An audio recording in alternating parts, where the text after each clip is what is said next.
शुरुआत ऐसा है। नाउ अबाउट दैट टाइम, लगभग उसी समय, आपको याद होगा चैप्टर 9 में 31 में लूका ने लिखा था, कलीसिया को शांति मिला और जो परसिक्यूशन है थोड़ा समय के लिए विरोध शाऊल का उद्धार के द्वारा, शाऊल का मन फिराव के द्वारा कलीसिया का जो जो क्या बोलते हैं सताव में थोड़ा सा कमी आई, थोड़ा सा रिलीफ मिला। ये हम 9:31 में उधर लूका ने एक सूचना दिया था और 10-11 अध्यायों में हम देखा और हम देखते हैं किस प्रकार कलीसिया और विजय के साथ आगे बढ़ते हैं। अन्य जातियों का उद्धार देखते हैं 11वां अध्याय में, अन्य जाति कलीसिया अंताकिया में शुरू करते हैं ये सारी। तो ऐसा विजय के साथ और कलीसिया एक उन्नति कर रहा है, शांति के साथ आगे बढ़ रहा है। हम फिर से देखते हैं विरोधी कलीसिया के खिलाफ उठा। मेरे ख्याल से हम लोग अध्ययन में एक बार किया था पूरा परसिक्यूशन के ऊपर अध्ययन। तो ये 5वां सीरीज ऑफ ऐसा सीरीज ऑफ परसिक्यूशन देखता है और हम समझ सकते हैं यहाँ हेरोदा राजा के द्वारा कलीसिया को सताना शुरू। अभी एक बात हम हमेशा मन में रखना, वो क्या है, कलीसिया या विश्वासी लोग और यीशु मसीह के पीछे हो लेने वाले the followers of we are in a battle. हम एक लड़ाई के क्या बोले, लड़ाई के स्थान पर हम शुरू से लेकर देखते हैं जिस दिन से परमेश्वर बनाया हुआ सृष्टि किया हुआ स्वर्गदूत बेलवा किया, रिबल किया, और परमेश्वर बनाया हुआ उन स्वर्गदूतों के साथ बेलवा किया। किसने बेलवा किया? वो जो एंजल का नाम क्या है, लूसीफर, हम पढ़ते हैं। तो जिस दिन से लूसीफर बेलवा करना शुरू किया, हम देखते हैं there is a fight going on between the evil spirits and God and God's spirit or the angelic being. So from the very day when Lucifer began to rebel, Lucifer and his associates, there is an invisible fight going on, एक अदृश्य लड़ाई आत्माओं के बीच में। बातें हम लोग पढ़ता है एफिशियन 6 में पढ़ते हैं, अभी लेने का जरूरत नहीं। दुष्ट आत्माओं का बहुत बड़ा झुंड शैतान के नेतृत्व में परमेश्वर के स्वर्गदूतों के खिलाफ लड़ाई कर रहा है। इसलिए शैतान को शैतान नाम बोलता है। शैतान नाम का मतलब ही एडवर्सरी, दुश्मन है। और वो जो लड़ाई परमेश्वर और परमेश्वर के आत्माओं के बीच में, इस इनविजिबल स्पिरिट्स के बीच में होते हैं, आकाश मंडल में सब, और कहां भी होता है द इविल स्पिरिट्स मनुष्यों के साथ भी करता है ना, मनुष्यों के साथ भी करता है। So there is a war between the angelic being, satanic angels, and God's angels, God's holy angels. There is a war going on between man and God, man and मनुष्य energized by, instigated by Satan। जिस दिन आदम हवा ने rebel किया, कौन instigate किया? Who instigated? Satan। तो man energized or instigated, encouraged by the evil forces, there is a war going on between God and man or man and God। तो एक लड़ाई में, ये बातें हम पुराने नियम में और नया नियम में पढ़ते हैं, इतिहास में भी पढ़ते हैं। अब पुराने नियम में हम जानते हैं परमेश्वर के खिलाफ लड़ाई किया हुआ कईयों के बारे में पुराने नियम पढ़ते हैं। We see so many kings, rulers, वो क्या किया? they tried to fight against God and his people. एक नाम बताओ, can you name one king who tried to fight against God and God's people from the Old Testament? Somebody? जी? ठीक है, आहा है, उससे भी वेल नोन है ना, फेरो एंड देन कैनानाइट किंग्स जोशुआ, और जोशुआ के खिलाफ लड़ाई घोषणा किया। बुक ऑफ जोशुआ में बहुत सारे राजाओं के बारे में देख सकते हैं। असीरियन राजा, बाबिलोन का राजा, सब समय समय पर परमेश्वर के खिलाफ और परमेश्वर के लोगों के खिलाफ लड़ाई लड़ा या लड़ाई किया है, वे सब पराजित।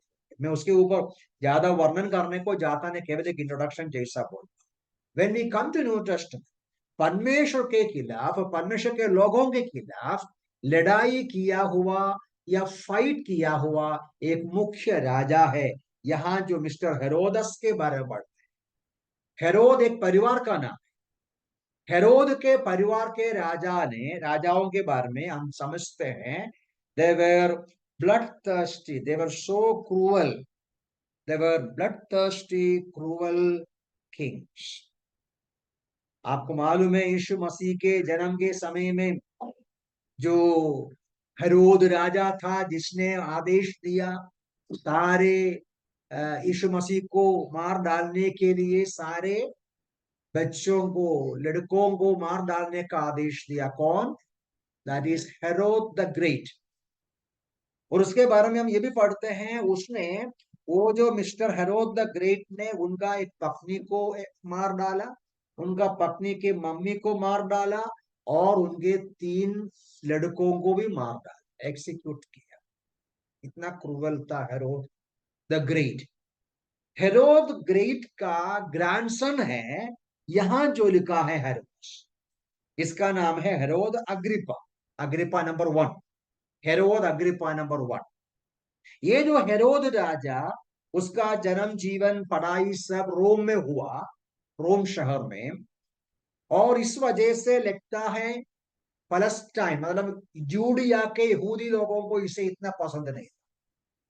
और उसके अलावा ये हेरोद अग्रिपा भी रोम के साथ कुछ इश्यूज था पैसा की मामला में, वो सब स्टोरी में जाने की आवश्यकता नहीं। इसलिए हेरोद अग्रिपा को ये अवश्य हुआ, क्या अवश्य हुआ? यहूदी लोगों को प्रसन्न करना। somehow he needs to please the Jewish people।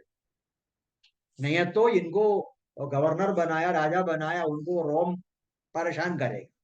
पिलातुस का भी यही प्रॉब्लम था। यदि आप पिलातुस की कहानी पढ़ेगा, पिलातुस भी हमेशा कोशिश किया यहूदियों को संतृप्त करने को, यहूदियों को संतृप्त करने के लिए यीशु मसीह को सूली पर मरने के लिए या मार डालने के लिए दिया।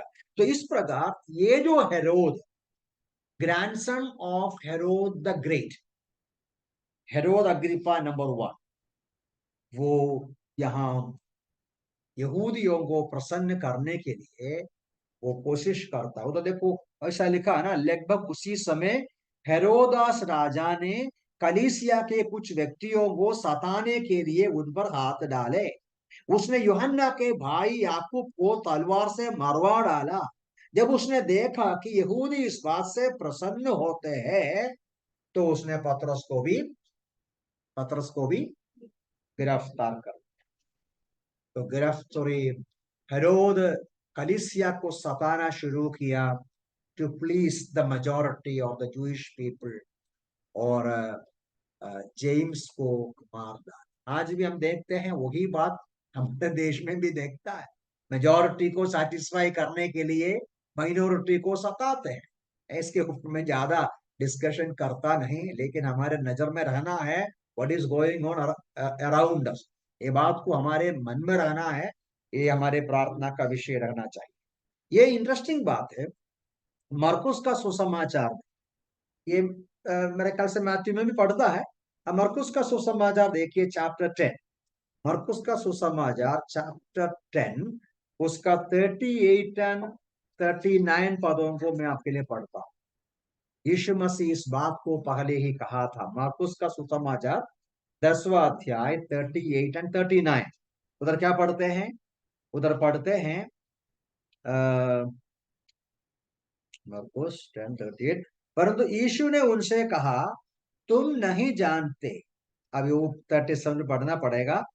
ये जो जेम्स एंड जॉन, जबदी के बच्चे, याकूब और यूहन्ना की मम्मी, एक बार यीशु मसीह के आकर पास आकर बोला, क्या बोलता है वो? 37 में लिखा है, उन्होंने उनसे कहा, तेरी महिमा में हम हमें से एक तेरे दहने और तेरे बाएं बैठे। इधर तो मेरे ख्याल से ये लोग कहता जैसा ना, अन्य जगह में मम्मी बोलता जैसा। नहीं जानो दो, कोई बात नहीं। तो ये लोगों को ये इच्छा था, आशा था, महिमा में, मृत्यु के बाद प्रभु की महिमा में, प्रभु जी हम दोनों आपके लेफ्ट एंड राइट में बैठना चाहते हैं। तो यीशु मसीह ने क्या बोला 38 में? परंतु यीशु ने उनसे कहा, तुम नहीं जानते कि क्या मांग रहे हो। जो प्याला मैं पीने पर हूं, क्या तुम भी पी सकते हो? या जो बपतिस्मा मैं लेने पर हूं, क्या तुम ले सकते हो? 39। उन्होंने उससे कहा, हम कर सकते हैं। क्या बोला? हम कर सकते हैं।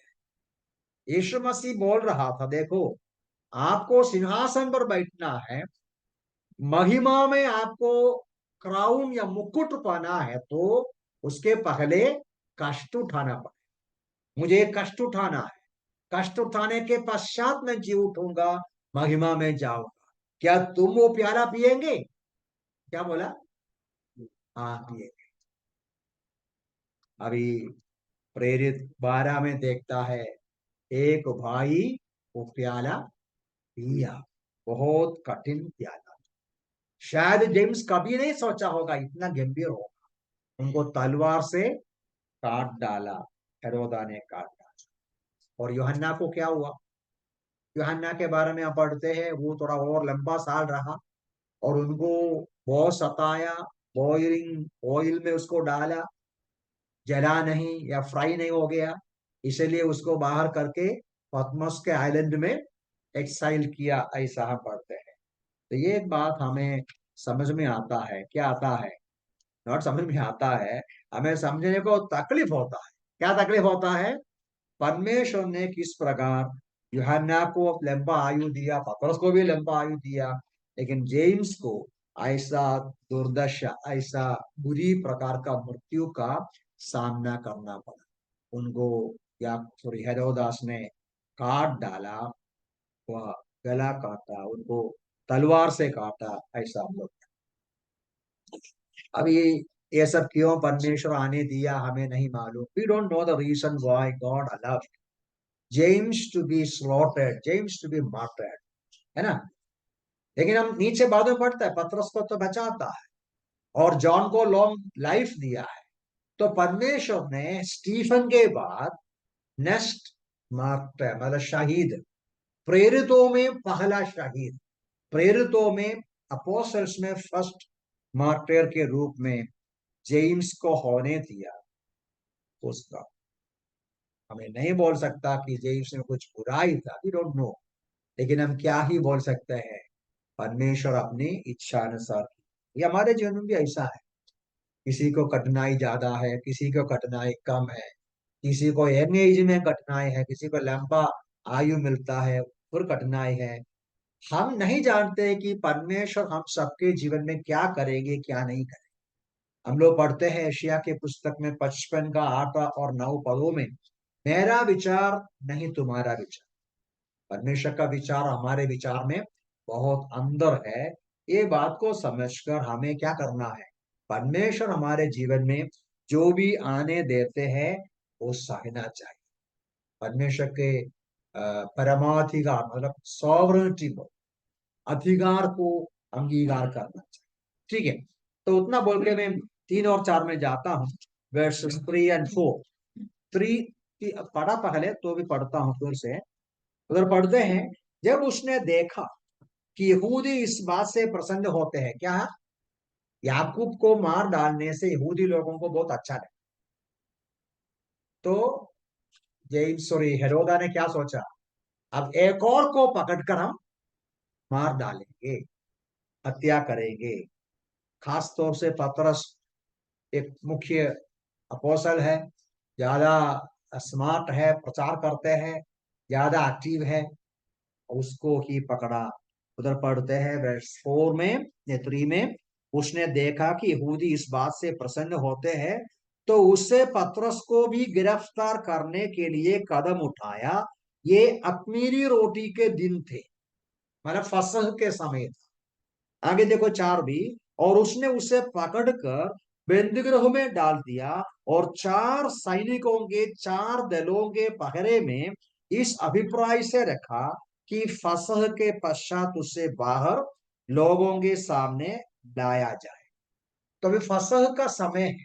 आप जानते हैं फसह और अनलेवन ब्रेड का, जो अख़मीरी रोटी का जो एक हफ्ते का त्योहार है उनका, तो उसको पकड़ा तो भी वो सोचा अभी ये त्योहार के बीच में उनको हम ट्रायल नहीं करता, सेंटेंस नहीं करता, एक्सिक्यूट नहीं करता, वो शायद यहूदियों को पसंद भी नहीं आएगा। तो उसने विचार किया कि फसह के बाद में इनको पब्लिक के सामने लाएगा और पब्लिकली उसको एक्सिक्यूट करेगा या मार डालेगा। उधर पतरस को कैसा रखा है जेल में? कितना लोग पहरा देते हैं? दो दो लोग जंजीर से, मतलब पतरस के शरीर पर जंजीर है, 2 जंजीर है, लगता है हाथ में होगा या पाव में होगा, मुझे नहीं मालूम। लेकिन दोनों साइड में 2 सैनिक है, 2 सैनिक के शरीर में पतरस को बांधा गया है। उसके अलावा दरवाजे पर 2 सैनिक और पहरा देते हैं। और इतना हम समझ सकते हैं, करीबन 1 हफ्ता ऐसा जेल में पतरस था। पतरस का जेल का अनुभव के बारे में 6 पद में लिखा है, आप देख लीजिए 6 पद में।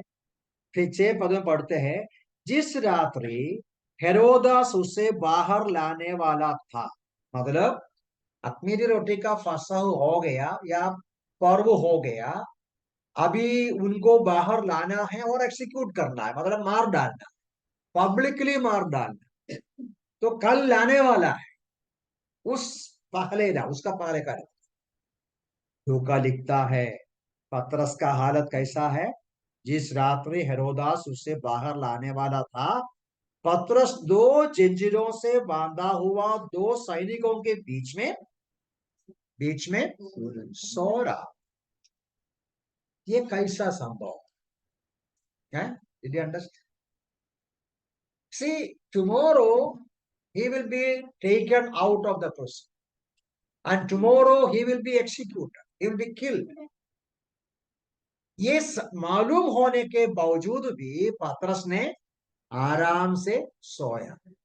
लेफ्ट में एक सैनिक है, राइट में एक सैनिक है, और वो सब जंजीर से बांधा हुआ भी है। क्या आप सोच सकते हैं ऐसा? आप जानते हैं, मैं कभी कभी एकदम सुबह ट्रेन पकड़ने को जाता, अभी 21 को भी मैं बाहर जाता हूँ। अगर 22 अर्ली मॉर्निंग का ट्रेन पकड़ेगा तो भी चलेगा, लेकिन कई बार ऐसा होता है मुझे घर से 4:30 बजे जाना पड़ता, फिर लेटेगा 12 बजे, तो नींद नहीं आई, क्योंकि 4:30 पे जाना है तो 3:30 को उठना पड़ेगा, नींद नहीं आएगा। तो ये नींद खराब होता है, इसलिए मैं इस बार वेडनेसडे रात को जाए, पिछले बार तो ऐसे ही किया। हमको सुबह हमारा माइंड डिस्टर्ब है तो नींद नहीं आता है। आप भी अनुभव किया होगा, इधर जाना है या और कुछ बातें हैं। लेकिन पतरस कैसा सो सका? How could Peter sleep well?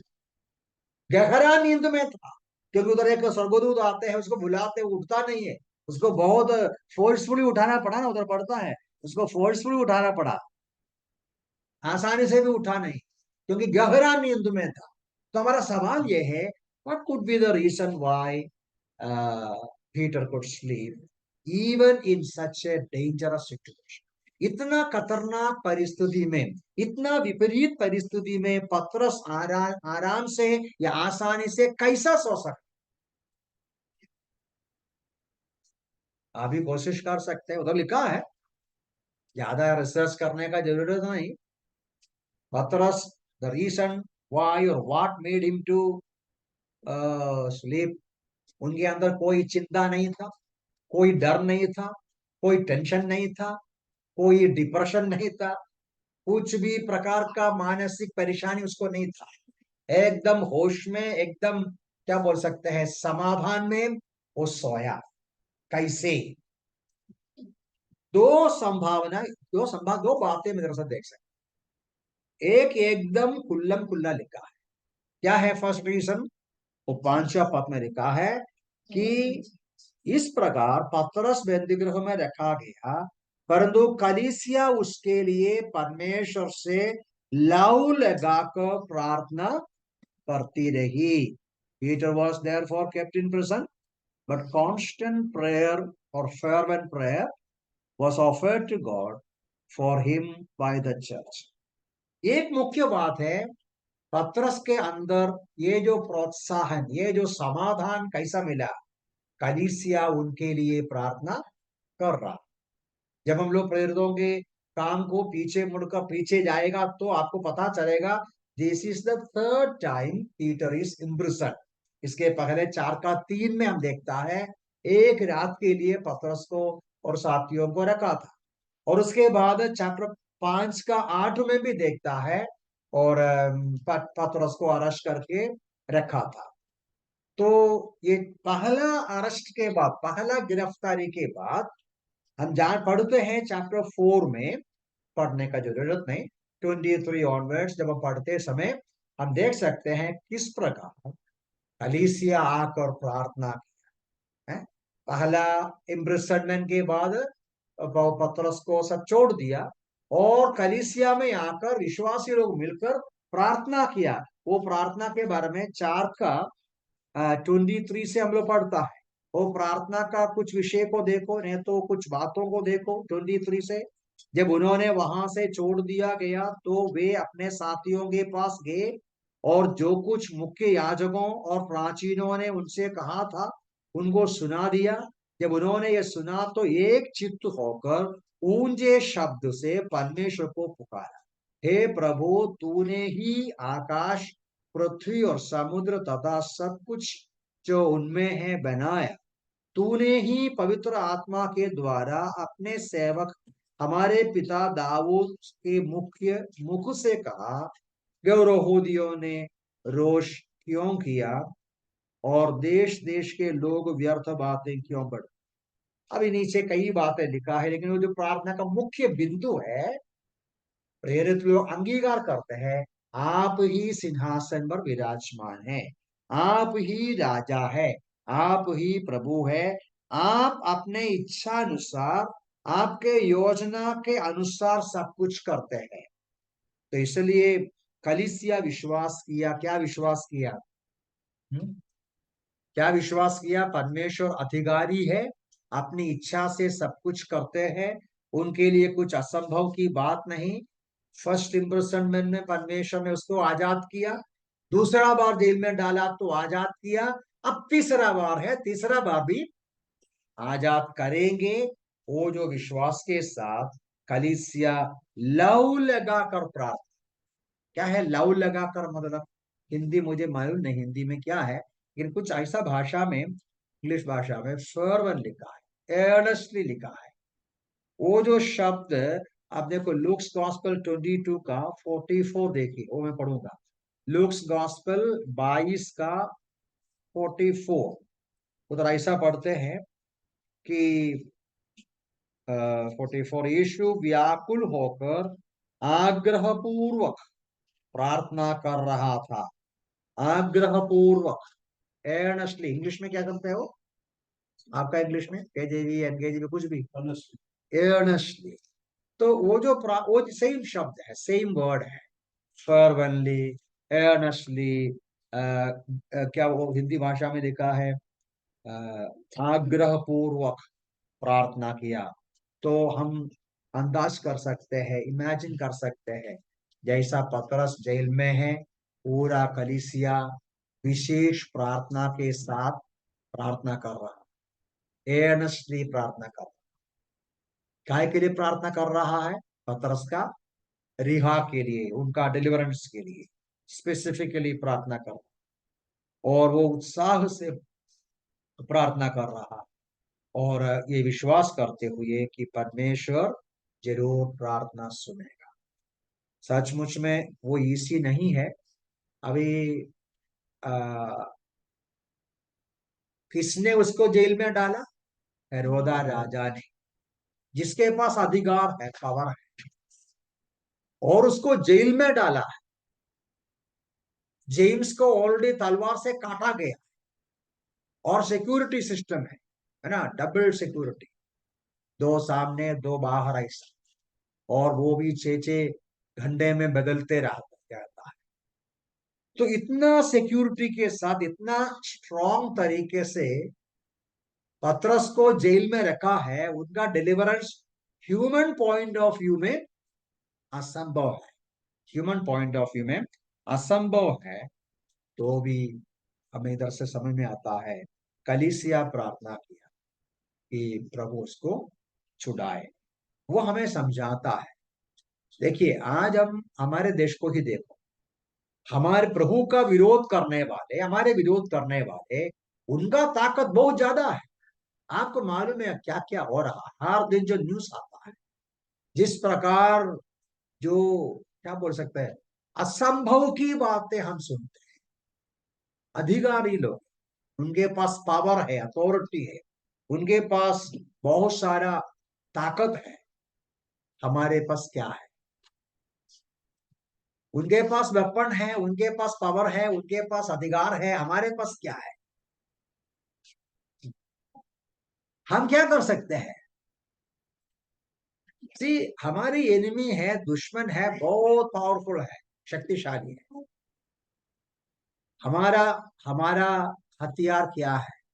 ये पासेज के अनुसार हमारा हथियार प्रार्थना है।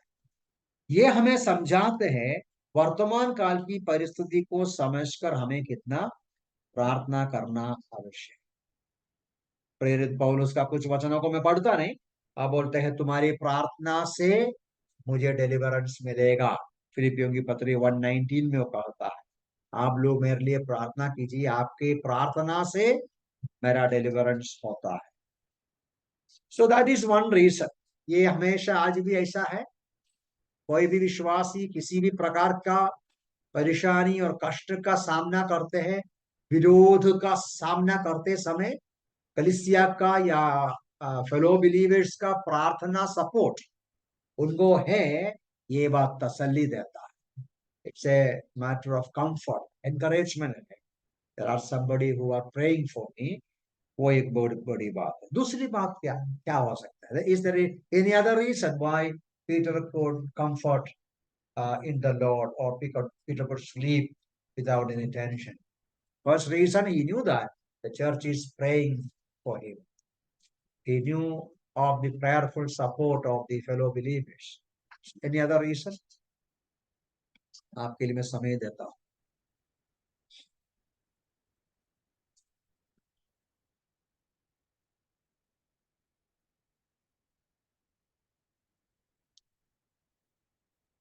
No reason. Yes? Anybody? जी? हाँ, हाँ, देखो जॉन्स गॉस्पेल 21:8 आप देखिए। जॉन्स गॉस्पेल 21:8 में प्रभु यीशु मसीह पतरस को ये बात कहा था। क्या कहा था? मैं पढ़ूंगा आपके लिए। 21:8 में, परंतु अन्य चेले चोट नहीं, 21:8 नहीं, 18 होगा ना, या 18। मैं तुझसे सच सच कहता हूँ, 21:21 का 18 है। मैं तुझसे सच सच कहता हूँ, जब तू जवान था तो अपनी कमर कसकर जहां चाहता था वहां फिरता था, परंतु जब तू बूढ़ा होगा तो तू अपने हाथ फैलाएगा और कोई दूसरा तेरी कमर बांधेगा, जहां तू ना चाहेगा वहां तू तुझे ले जाए। तो चैप्टर 21 में यीशु मसीह ने सूचना दिया था। क्या सूचना दिया? क्या सूचना दिया? पतरस को ओल्ड एज तक बैठेंगे, बूढ़ापे तक जाएगा। तो अभी बूढ़ा नहीं हो गया।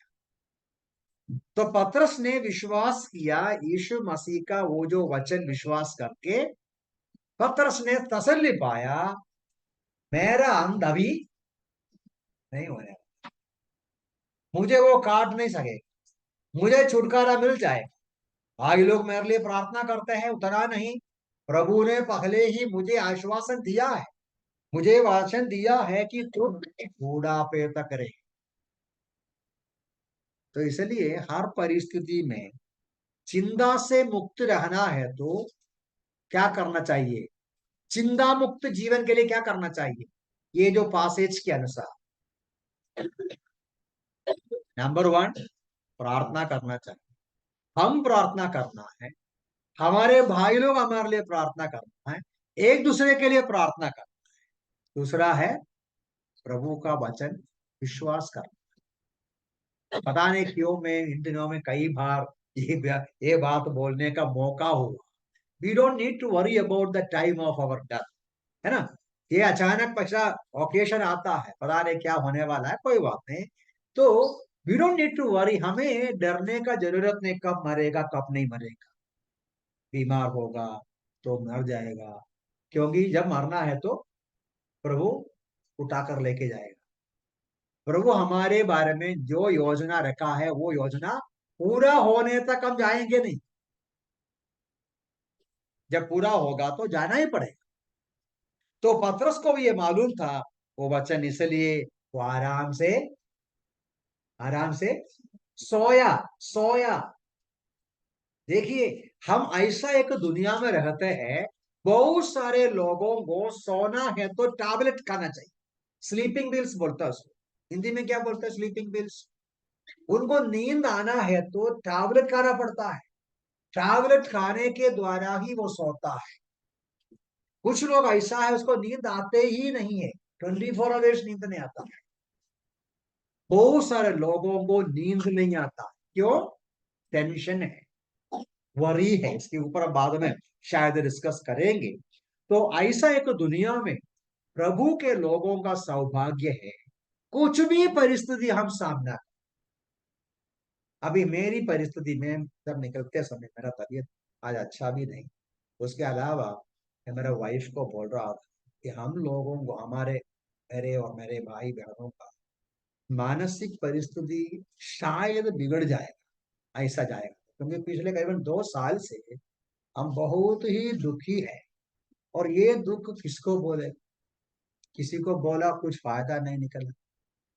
बहुत ही वेदना, बहुत ही वो वर्णन के अपार वेदना हम समझ, केवल मैं नहीं, मैं और मेरे परिवार के कई सदस्य।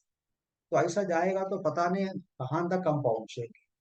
लेकिन ये वचन भी तसल्ली देता है, in spite of all such adverse situation, in spite of all such painful situation, क्या है? एक विश्वासी के रूप में हम क्या कर सकते हैं? आराम से सो सकते। हम लोग वचन में पढ़ता है, मैं 2 वचन आपके लिए पढ़ूंगा। भजन साम 4 का 8, साम 4:8, भजन 4 का 8 में उधर लिखा है, मैं शांतिपूर्वक लेट जाऊं और सो जाऊंगा, क्योंकि हे यहोवा तू ही मुझे सुरक्षित रखता है। ये हमारा सौभाग्य है, हम प्रभु के सामने हमारे हृदय को उंडेल कर हम शांति के साथ सो सकता है, क्योंकि हमारा सुरक्षा करने वाला प्रभु है। एक वचन और, भजन 127, साम 127, साम 127 का 2, 2 के लास्ट में पढ़ते हैं, तुम्हारा तड़के उठना, देर से विश्राम करना, परिश्रम की रोटी खाना तुम्हारे लिए व्यर्थ है, क्योंकि वो अपने प्रियों को तो यूं ही नींद प्रदान करता है। परमेश्वर अपने प्रिय लोगों को क्या देता है? I will say in English, 127 का वर्स 2 का अंत, द एंड ऑफ 127। हाँ, he gives his beloved sleep. We don't need, क्या है? Tablet, sleeping pills. our God gives us sleep. क्योंकि God is our protector, He takes care of us, इसलिए हमें तसल्ली के साथ सो सकते हैं। लेकिन बात यह है, हमें आशा के विरोध में आशा करना, जैसा सारा सब किया, आशा के विरोध में जब कुछ भी दिखता नहीं तो भी विश्वास करना है, प्रभु जरूर एक रास्ता खोले। अब ये चैप्टर 12 पढ़ते समय हेरोदा का तलवार के द्वारा पतरस को 24 घंटे के अंदर काटा जाना चाहिए। हेरोदा सोचा, सब लोग सोचा, लेकिन हम बाद में उसके ऊपर जाएंगे, हम जब बंद करने वाला, वो हुआ नहीं, ऐसा हुआ नहीं। सब लोग सोचा होगा पतरस का समाप्त, वास्तव में हम नीचे बाद में पढ़ेंगे, अगले हफ्ते देखेंगे कि प्रार्थना किया हुआ लोगों को भी जब पतरस जाकर कड़कड़ाया तो वो क्या बोला, पतरस का भूत हो सकता। उनको भी ये विश्वास नहीं आया कि इतना बड़ा चमत्कार कार्य परमेश्वर करेगा, ऐसा विश्वास नहीं था, थोड़ा सा बहुत अच्छा। तो हमारा परमेश्वर ऐसा काम करते हैं जो हमारे विचार के बाद, ये हमारी अभी आशा है, आज नहीं तो कल, नहीं तो परसों, God is going to work in a wonderful way. And so till that time हमें पेशेंस के साथ, आनंद के साथ हर परिस्थिति का सामना करना है। पतरस का भी एक वचन पढ़कर बंद करूंगा, 1 पीटर 5 का 7 में पतरस ने ही शायद अपने अनुभव से बोलता है। 1 पीटर 5 का 7, 1 पीटर 5:7 में पतरस क्या बोलते हैं? पतरस बोलते हैं, अपना समस्त चिंता उसी पर डाल दो, क्योंकि वो तुम्हारी चिंता करता है ना? Cast all your care upon him, for he cares for you. आपका सारा चिंता उसके ऊपर डाल दो, क्योंकि वो आपके लिए चिंता करते हैं। हमारा how do we respond to various painful difficult situation? हमारे जीवन के वेदनाजनक परिस्थिति का हम कैसा सामना करते हैं? क्या टेंशन है, एंजाइटी है, डिप्रेशन है? इसके ऊपर हम, प्रभु की इच्छा है तो मैं इन दिनों में थोड़ा सा पढ़ाई कर रहा हूँ, हम और डिस्कस करेंगे द मेंटल डिसऑर्डर। प्रभु के लोगों के बीच में भी मानसिक समस्याएं, इस नॉर्मल लोगों के बीच में हम कैसे हैं? जब विपरीत परिस्थिति में पतरस क्या किया? सोया, है ना? बहुत ही खतरनाक डेंजरस परिस्थिति में पतरस सो रहा, और ऐसा एक परिस्थिति हम एक्ट 16 में पढ़ता है, प्रेरितों के काम 16वां अध्याय। कौन है वो? पॉल एंड साइलस जेल में है। वो किधर है? जेल में है, वो बाद में देखेंगे। उनका दोनों, उनका पाव है, क्या बोलता है, लकड़ी के अंदर डालकर लॉक किया गया है, वो हिल नहीं सकता है। उनको मार कर डाला है, उनको मारा है, उनके शरीर में पूरा घाव है, लहू बह रहा है। इसके बीच में पॉल एंड साइलस ने क्या किया? एक्ट 16:25 में क्या किया? They sang songs, they were praising God. So Paul was singing, Peter is sleeping. पतरस सो रहा है आराम से, और कष्ट और क्लेश के बीच में पौलुस गाना गाया, प्रभु के नाम की महिमा किया। तो प्रभु का नाम का धन्यवाद। तो मैं इधर बंद करना चाहता हूँ, आगे और जरूर एक घटना है, स्टोरी बड़ा है, इसलिए मैं इधर तक ही लेने के लिए सोचा। हम इधर बंद करेंगे, आगे क्या हुआ उसके ऊपर बाद में देखेंगे। आज मैं इतना देख रहा था कि किस तरीके से कलीसिया आशीषित तरीके से एक्सपैंड कर रहा था, आशीषित तरीके से आगे बढ़ रहा था। दुश्मन का बड़ा अपोजिशन, सताव हम देखता, और वो सताव हम हमेशा मन में रखना, हमेशा रहेगा। आज 2000 साल के बाद भी क्रिश्चियंस आर अटैक्ड, है ना?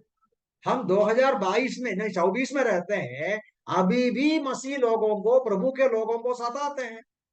अभी भी हमारे खिलाफ लोग कहानियां सुनाते हैं, क्योंकि there is a war between God and the evil forces.